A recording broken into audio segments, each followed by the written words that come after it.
The Garden Palace dominated the Sydney skyline with its dome and 4 towers and could be seen from all over Sydney.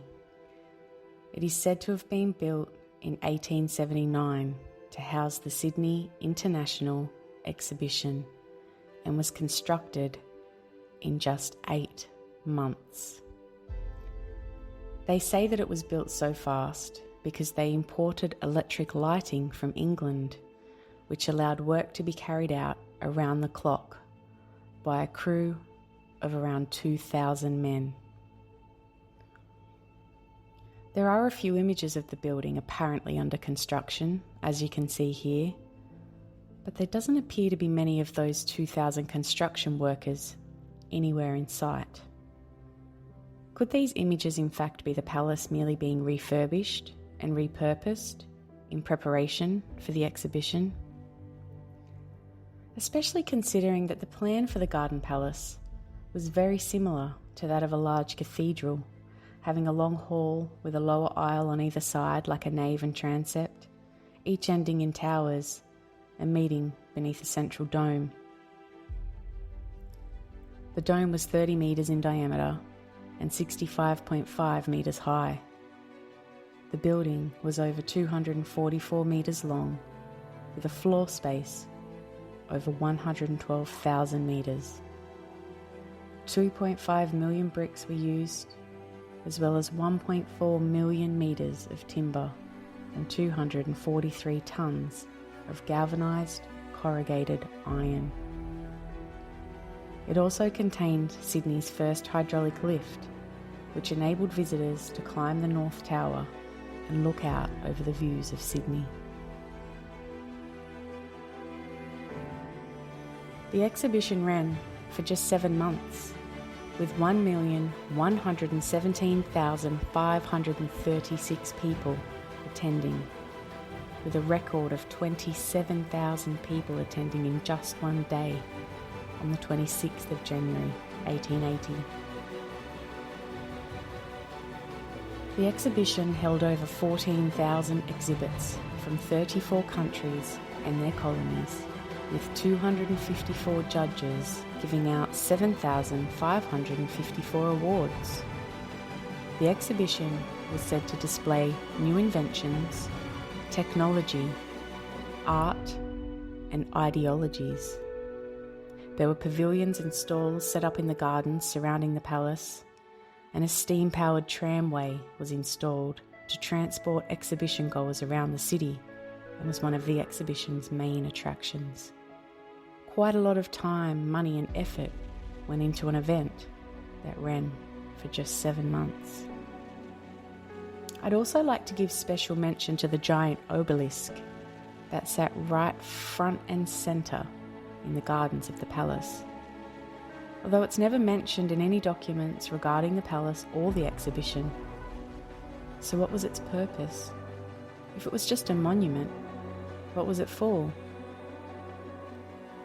Once the 7-month exhibition was over, the Garden Palace was used as an art gallery, a technological museum, and by multiple government departments who stored important documents in the building's basement. Yes, that's right, they also managed to dig out a basement during the 8 months of construction. Absolutely incredible. But then tragedy struck.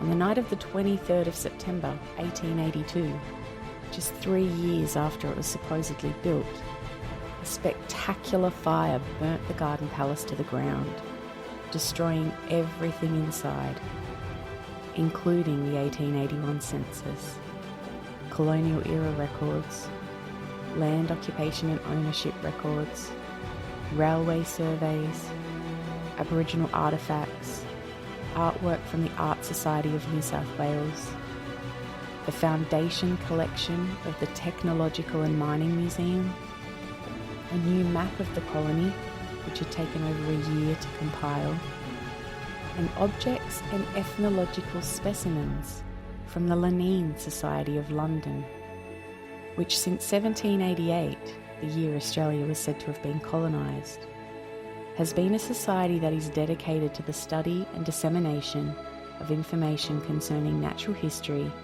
evolution, and taxonomy. So many very valuable documents and items, all stored in the one location and all lost in a fire that is said to have burnt so ferociously that the heat of it cracked the windows of nearby houses and blew corrugated iron sheets suburbs away. It was said that the fire started in the basement, with flames rising around the statue of Queen Victoria, situated directly below the dome. They say that in less than an hour, the place was reduced to a pile of smouldering rubble. But as you can see in these images, the obelisk survived the fire, but still it was never mentioned. Or if it was erased from the history books. And while arson was suspected, the cause of the fire was never determined and remains a mystery to this very day. All that remains of the magnificent garden palace today are the elaborate stone pillars of the entrance gates, still with their immaculate and intricately carved decorations, looking hardly changed some 139 years later. Was this a fire of convenience? Was it purposely lit to destroy evidence that the government and the Crown did not want to be one day found and scrutinised by people like you and me? Information that would lead us to realise that Australian history is a lie.